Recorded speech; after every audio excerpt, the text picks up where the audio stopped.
प्रकृति की सबसे अनमोल रचना है मनुष्य, और मानव शरीर के लिए वरदान है उसकी देखने, सुनने, बोलने, बताइए गुड पापा, गुड, सूंघने और महसूस करने की शक्ति। ये पांचों इंद्रियां और इनका उपयोग मानव को दूसरे सभी जीवों से अलग बनाता है। क्या आपने कभी सोचा है कि अगर इन पांचों में से कोई भी एक चीज कम हो तो क्या होगा? इंसान के लिए वरदान अभिशाप लगने लगेगा।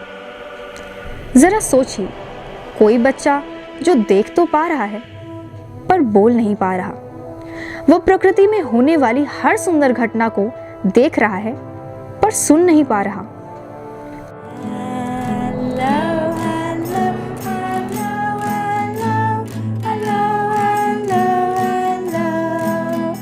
कहते हैं संगीत थेरेपी है, पर जो बच्चा सुन नहीं पा रहा उसका जीवन कैसा होगा? सोचते थे हमारा बच्चा किसी नॉर्मल बच्चे के साथ खेल नहीं पाएगा, बगल में जाता था नॉर्मल बच्चे, ऐसे बच्चे दूर, इनको दूर कर देते थे तो हम तब हमें देख के आंखों में सर आंसू आ जाते थे। तो फिर हमें कई डॉक्टरों के पास गया तो कई डॉक्टर बोले कि आपका बच्चा क्या पता बड़ा हो तो बोलेगा। फिर हमने दो तीन महीने वेट किया तो हमें किसी के द्वारा पता चला कि खानपुर में होता है INT हॉस्पिटल में कान का ऑपरेशन होता है, इम्प्लांट, जिससे बच्चे सुनने बोलने लगते हैं। तो फिर हम यहाँ आए, डॉक्टर साहब से हमने दिखाया, डॉक्टर साहब ने बेरा जाँच लिखा, उन्होंने बोला था कि आपका बच्चा सुन नहीं रहा है। तो हम बहुत ज़्यादा घबरा गए, रोने लगे। फिर उन्होंने दिलासा दिया कि चुप हो जाइए, इसका इलाज है। प्रकृति के कण कण में संगीत है, पर वो सुन नहीं सकता। रंगों से भरी इस दुनिया को देख तो रहा है, पर बोल नहीं सकता। उसका जीवन क्या होगा? वह उदासी, निराशा और अपनी जन्मजात कमी की परछाई में कहीं खो जाएगा। ऐसे में उत्तर प्रदेश के जाने माने चिकित्सक ENT specialist doctor Rohit Mehrotra ने इन बच्चों के जीवन में नया सवेरा लाने की शुरुआत की। मैं MS ENT करके KGMC लखनऊ से 1997 में निकला।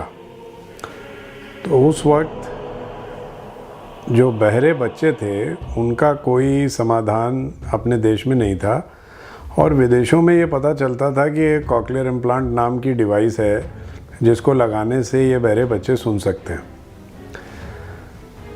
तो मैं इसी उधेड़-बुन में रहा कि ये हम हिंदुस्तान में कैसे कर सकते हैं, पर इसकी कॉस्ट बहुत ज़्यादा थी। 6 से 7 लाख रुपए की डिवाइस आती थी, तो हिंदुस्तान में कोई अफोर्ड नहीं कर सकता था। ऐसे बच्चे जो मूक बधिर हैं, दोबारा उन्हें सामान्य बनाने के लिए अपने संघर्ष की शुरुआत की, जिसकी प्रेरणा उन्हें कहीं ना कहीं अपने पिता डॉक्टर SN मेहरोत्रा से मिली, जो कि बच्चों के बीच काफ़ी पॉपुलर थे, जो बच्चों को अगाध प्रेम करते थे। वह कानपुर मेडिकल कॉलेज GSVM में प्रोफेसर के पद पर तैनात थे। डॉक्टर रोहित मेहरोत्रा ने अपने पिताजी की याद में मेहरोत्रा फाउंडेशन संस्था को 2010 में स्थापित किया। मेरे फादर जो थे वो बच्चों के डॉक्टर थे, तो उनको बच्चों से बड़ा लगाव था, तो उनके नाम से हम लोगों ने late doctor SN Mehrotra memorial ENT foundation बनाई 2010 से। डॉक्टर रोहित मेहरोत्रा जी ने पूरे उत्तर प्रदेश के कई जिलों में से ऐसे बच्चे जो बोलने और सुनने में असमर्थ एवं असक्षम हैं, उनको खोजना शुरू किया। रोहित मेहरोत्रा और मेहरोत्रा फाउंडेशन संस्था ने यूपी के कई जिलों में से 2 से 5 साल तक के बच्चों के लिए मूक बधिरता कार्यक्रम चलाया। डॉक्टर मेहरोत्रा ने भारत सरकार से इस कार्य को करने के लिए सहयोग की गुजारिश की।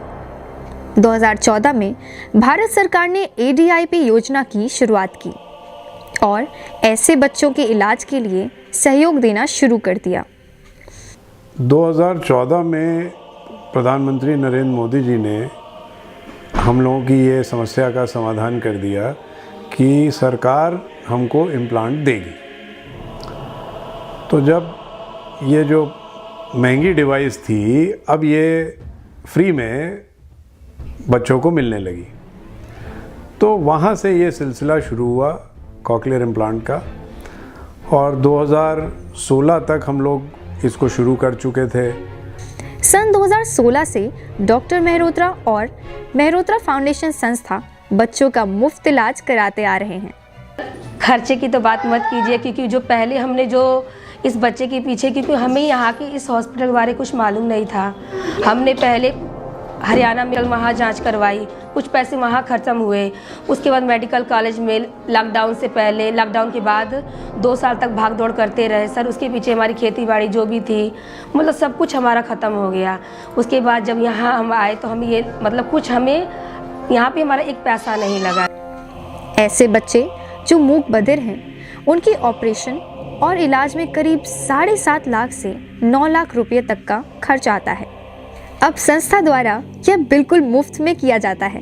डॉक्टर मेहरोत्रा और मेहरोत्रा फाउंडेशन के इन प्रयासों को उत्तर प्रदेश सरकार ने सराहा और संस्था के अनुरोध पर सन 2018 में मुख्यमंत्री बाल श्रवण योजना की शुरुआत की। और फिर 2019 में योगी आदित्यनाथ जी जब मुख्यमंत्री बने तो मुख्यमंत्री बाल श्रवण योजना उन लोगों ने हमारे मिलने के बाद शुरू करी कि प्रदेश में भी एक स्कीम होनी चाहिए। तो अब ये सिलसिला और तेज़ हो गया और 2023 तक हम लोग 1000 बच्चों को इम्प्लांट लगा पाए। जो बचपन से गूंगे बहरे थे वो अब इम्प्लांट के बाद सुन रहे थे, बोल रहे थे। तो ये एक बहुत ही सेटिस्फाइंग जर्नी रही, जिसमें कि अब हम लोग 1000 इम्प्लांट पार कर चुके। मेहरोत्रा फाउंडेशन संस्था ने 2030 तक उत्तर प्रदेश को मूक बधिर मुक्त प्रदेश बनाने का संकल्प लिया है। सन 2018 में मेहरोत्रा फाउंडेशन संस्था के तहत डॉक्टर रोहित मेहरोत्रा ने 144 बच्चों का, 2019 में 169 बच्चों का, 2020 में 204 बच्चों का और अब तक लगभग 1000 से भी ज़्यादा सफल ऑपरेशन कर उन्हें सामान्य बच्चों की तरह जीवन दिया है। तो जब 3 मंथ की थी तो पीछे से आवाज़ देते थे या कोई खिलौने का साउंड देते थे, वो बिल्कुल भी उस तरह मुँह भी नहीं करती थी। तो फिर मुझे बहुत तकलीफ़ होती थी। फैमिली वाले बोलते थे कि बच्चा छोटा है तो इसलिए अभी इस पर ध्यान देने की ज़रूरत नहीं है। बट जैसे जैसे वो उम्र बढ़ रही थी वैसे मुझे बहुत टेंशन हो रही थी। अब ENT हॉस्पिटल की वजह से फिर अब ये सुन भी ले रही है। आप सभी को देखिए, मैं देखी, मुझे देख के बहुत खुशी हो रही थी। तो मैंने डॉक्टर की बात को अपने दिल पे लगाया और बोला कि मुझे ऑपरेशन कराना है। मुझे थोड़ा यहाँ टाइम ज़रूर लगा, लेकिन आज मेरा बच्चा सुन रहा है और थोड़ा बोलने का प्रयास भी कर रहा है। मैं इससे बहुत संतुष्ट हूँ। बच्चे की तरफ से और अपनी तरफ से डॉक्टर साहब को यही कहेंगे कि मतलब मेरा बच्चा नॉर्मल हो गया है, अच्छे से पकड़ कर रहा है और हम दोनों माँ बेटे की तरफ से थैंक यू। वो बच्चे जो कल तक सिर्फ देख सकते थे अब बोल सकते हैं, सुन सकते हैं। वह बच्चे अब अपनी भावनाओं को रंगों में रंगते हुए महसूस करने के साथ साथ अपनी प्रतिक्रिया भी दे सकते हैं। मेहरोत्रा फाउंडेशन यूपी के सभी जिलों में अपने कैंप लगाती है और ऐसे बच्चे जो मूक बधिर हैं उन्हें ढूंढकर नया जीवन देती है। मेहरोत्रा फाउंडेशन गांव-गांव, जिलों-जिलों में अपने कैंप लगाकर लोगों को जागरूक भी करती है, क्योंकि संस्था का उद्देश्य केवल मूक बधिर बच्चों को नया जीवन देना ही नहीं, बल्कि समाज में मूक बधिरता को लेकर जो तमाम भ्रांतियां फैली हुई हैं उन्हें दूर करना भी है। बच्चों को बहुत सारे माता पिता ऐसे होते हैं, उनको ये तो पता होता है कि हमारा बच्चा सुन नहीं रहा है, लेकिन उनको ये जानकारी नहीं होती है कि इसका इलाज क्या है। क्योंकि हमारे गांव में एक भ्रांति रहती है कि बच्चा जब बड़ा हो जाएगा तो वो बोलने लगेगा।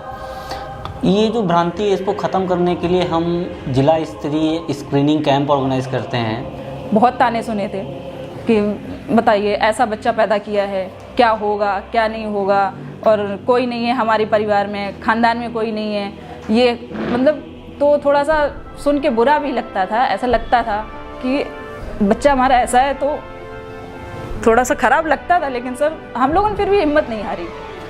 ये मतलब करवाएंगे, कुछ भी हो जाए बच्चा सही करवाएंगे अपना, कैसे भी करें। तो अभी इम्प्लांट करवा लिया है, लेकिन अभी बोलना शुरू किया उसने, सुनना शुरू किया है, आगे बोलेगी भी। और हिम्मत तो कभी भी नहीं हारनी चाहिए, क्योंकि मैंने तो नहीं हारी और आगे हारूंगी भी नहीं, बिल्कुल भी नहीं हारूंगी।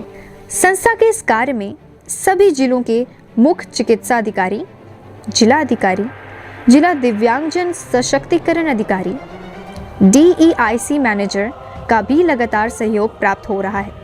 इन सभी के सहयोग से मेहरोत्रा फाउंडेशन अपने लक्ष्य की ओर लगातार अग्रसर है।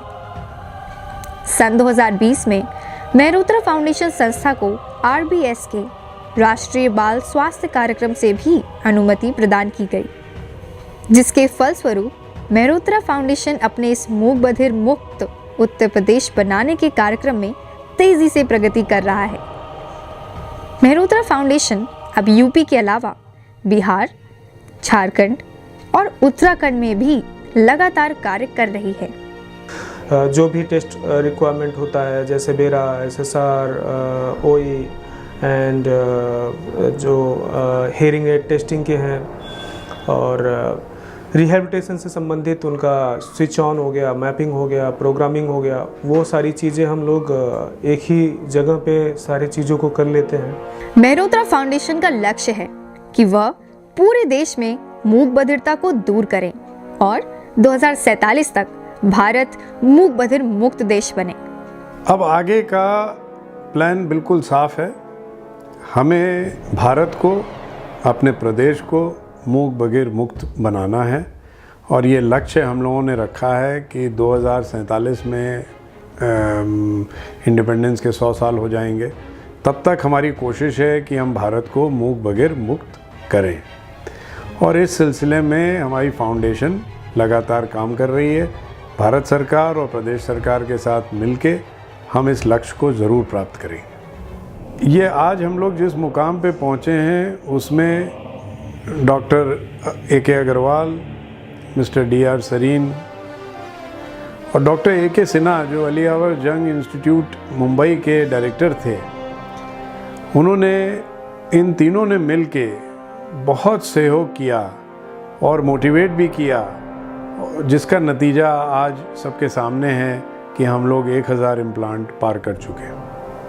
मेहरोत्रा फाउंडेशन संस्था पूरे देश में अपने इस अभियान को लेकर आगे आई है। Hi, my name's Daniel Battelle. I'm an audiologist from the UK. So my experience over 20 years in audiology means I go around and see lots of different centres and see how they work. So this is my first visit to India. It's been really good here at the centre, just because I like the fact that all of the service being provided is all in one place. So whether it's audiology, whether it's seeing the doctor and the ENT surgeons, or even speech therapy. यह संस्था एवं इससे जुड़े doctors, therapist, trainers और administration की पूरी team पूरे समाज से इसमें सहयोग करने की अपील करती है। धन्यवाद। मेरा नाम आदित्य मौर्य, मैं शितांग बोलता हूँ। Thank you doctor, I love you.